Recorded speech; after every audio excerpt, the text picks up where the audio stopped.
Hindi pangkaraniwan ang pagtitipon ngayon dahil ito ay pagkakataon para ipakita natin ang kahalagahan ng pagsasama-sama at ng pagkakaisa para sa kaunlaran, para sa pagbabago, para sa magandang kinabukasan nating lahat. Ang sabi nila, ang halalan daw ay panahon ng pagkakabitak-bitak, pagsisiraan, pagkakahati-hati. Subalit kabaliktaran po ang inilulunsad ng ating alyansa. Sapagkat ito ay isang kilusambayan na magbubuklod sa pinakamalawak na puwersa ng mga nagmamahal sa inang bayan, na ikakampanya ang isang programang pangkaunlaran na walang naiiwanan, na pagsasamahin ang 12 magigiting na Pilipino na may taglay na sipag at galing para maging pinuno. Tangan ang prinsipyong makatao, makadiyos, makabansa. Titindig para sa interes ng bayan at sa kapakanan at karapatan ng bawat isang Pilipino. Sa aking pag-endorso, ang tanging hiling ko ay mapanatili ang kanilang katapatan at pagmamahal sa bansa. Ito ang pinakamahalagang katangian ng kandidato na aking tinitignan at pinag-iisipan. Kaya naman, mga kababayan, ang mga sumusunod na individual ay kilala natin sa kanilang kasanayan at sa kanilang serbisyo publiko. Ang una sa ating hanay ay matagal na naging alkalde ng progresibong lungsod ng Mandaluyong.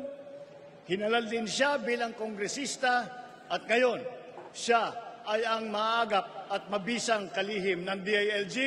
Mga kababayan, ang ating Mr. Gawa, Hindi Salita, Secretary Benher Abalos.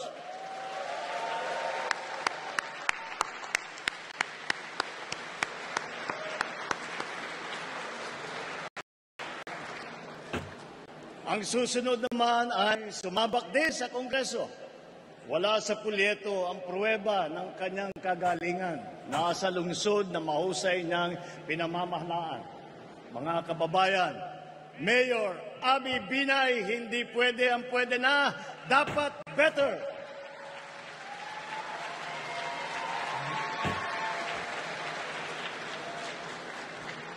Ang susunod naman po ay kinikilala po natin na kumpanyera.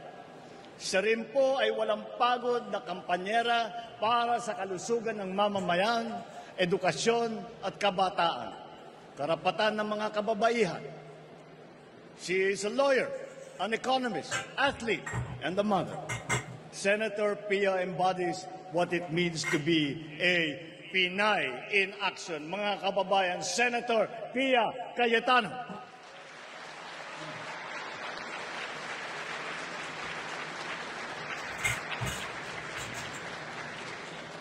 Ito naman, ang isang office gentleman na tapat at tapang na naglikod ng lampas 5 dekada sa taong bayan. Anuman ang kanyang sasabihin at gagawin, ito ay laging nakaangkla sa moto ng kanyang alma mater: courage, integrity, loyalty.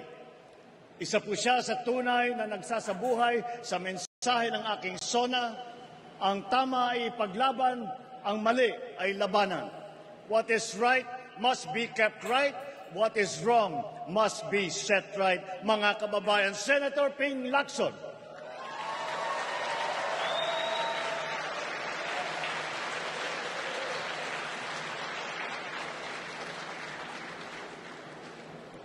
Sanay ring mamabatas ang susunod sa ating lineup. Nahasa bilang vice-gobernador na ngayon ay nasa Senado. Naging gobernador din ng lalawigan niya ng Pampanga. Mga kababayan, ang Supremo ng Senado, Senator Lito Lapid.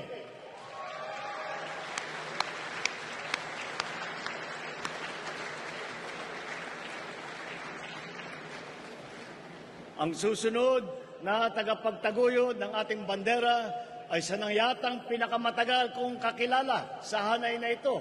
Siya ay walang iba kundi ang aking kapatid, ang aking atay, si Manang Aimee. Nasa dugo na po namin na manilbihan sa kapwa at ang pagmamahal sa bansa.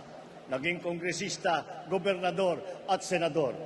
Sabi rin nila, prangka daw siya. Pero ito ay pagiging prangka sa pagsabi ng totoo at ang pagkikiling sa tama.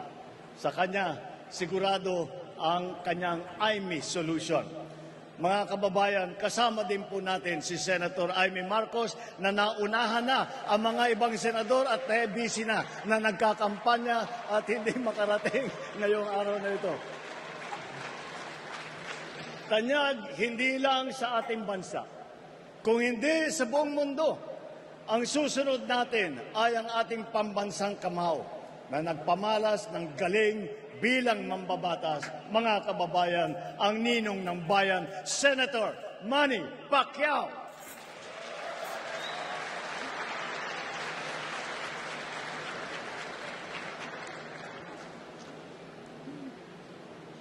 Kilala naman sa marami niyang ginagampanang papel sa iba't ibang larangan.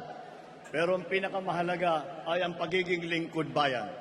Vice-gobernador, gobernador, pinuno ng ahensya ng gobyerno, senador, talaga namang action star sa pelikula, action din sa tunay na buhay, mga kababayan, Senator Bong Revilla.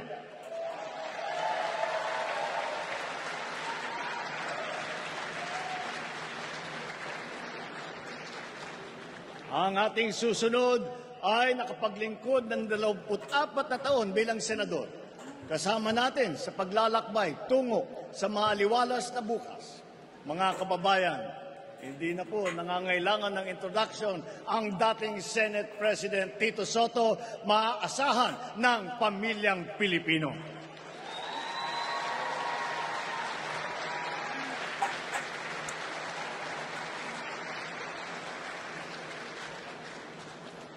Ito naman ang Big Brother na iyong masasandalan. Naging mayor ng Tagaytay, puno ng MMDA, ay ngayon naman ay senador. Mga kababayan, Senate Majority Leader Francis Utol Tolentino, tol ng bawat Pilipino.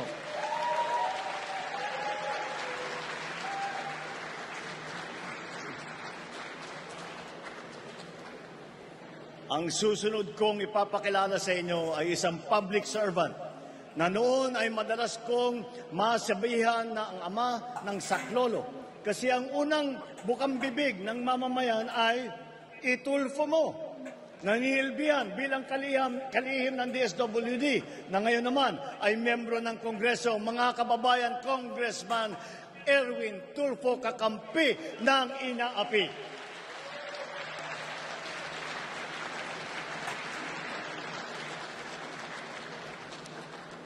Ngayon, ang aking ika-12 na sa hanay ng pamalas ng husay sa pamumuna, hindi lamang sa pamahalaan, kundi pati sa mga kumpanyang nagbibigay serbisyo sa ating publiko. Mga kababayan, Deputy Speaker Camille Villar, ang bagong boses para sa bagong bukas.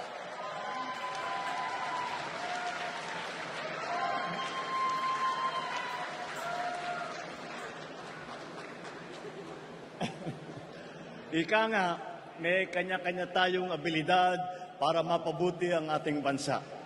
Ngunit, kung tayo ay sama-sama nagbubuklod, mas mapapadaling matupad ang ating mga adhikain para sa isang mas magandang bukas. Nasabi ko na rin dati na marami tayong sanay at hasa sa serbisyong publiko. Hindi na po ito bago sa atin. Wala po sa ating hanay. 8 po sa ating hanay ay veterano na senador, Cayetano, Lacson, Lapid, Marcos, Pacquiao, Revilla, Soto at Tolentino. 7 ang may karanasan sa Kongreso, Abalos, Binay, Cayetano, Marcos, Pacquiao, Tulfo at Villar.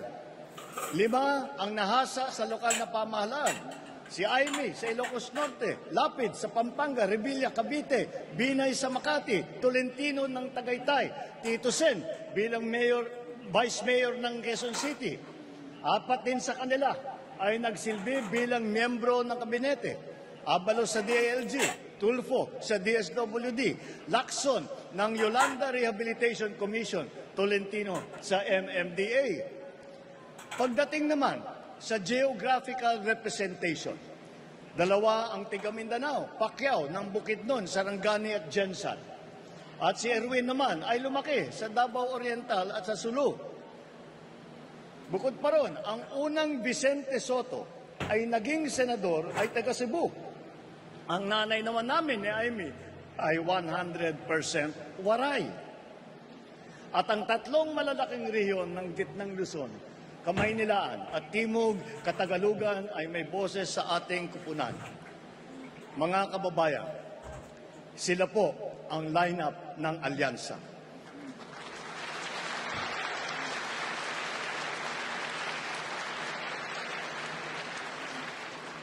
Sa kanilang kalidad at karanasan, mataas ang aking kumpiyansa na sila ay ating magiging katuwang sa ating pagsulong at sa patuloy na pag-unlad ng ating bansa. Atin po sila ay samahan at suportahan. Mabuhay po kayo, mabuhay ang ating lineup, mabuhay ang bagong Pilipinas.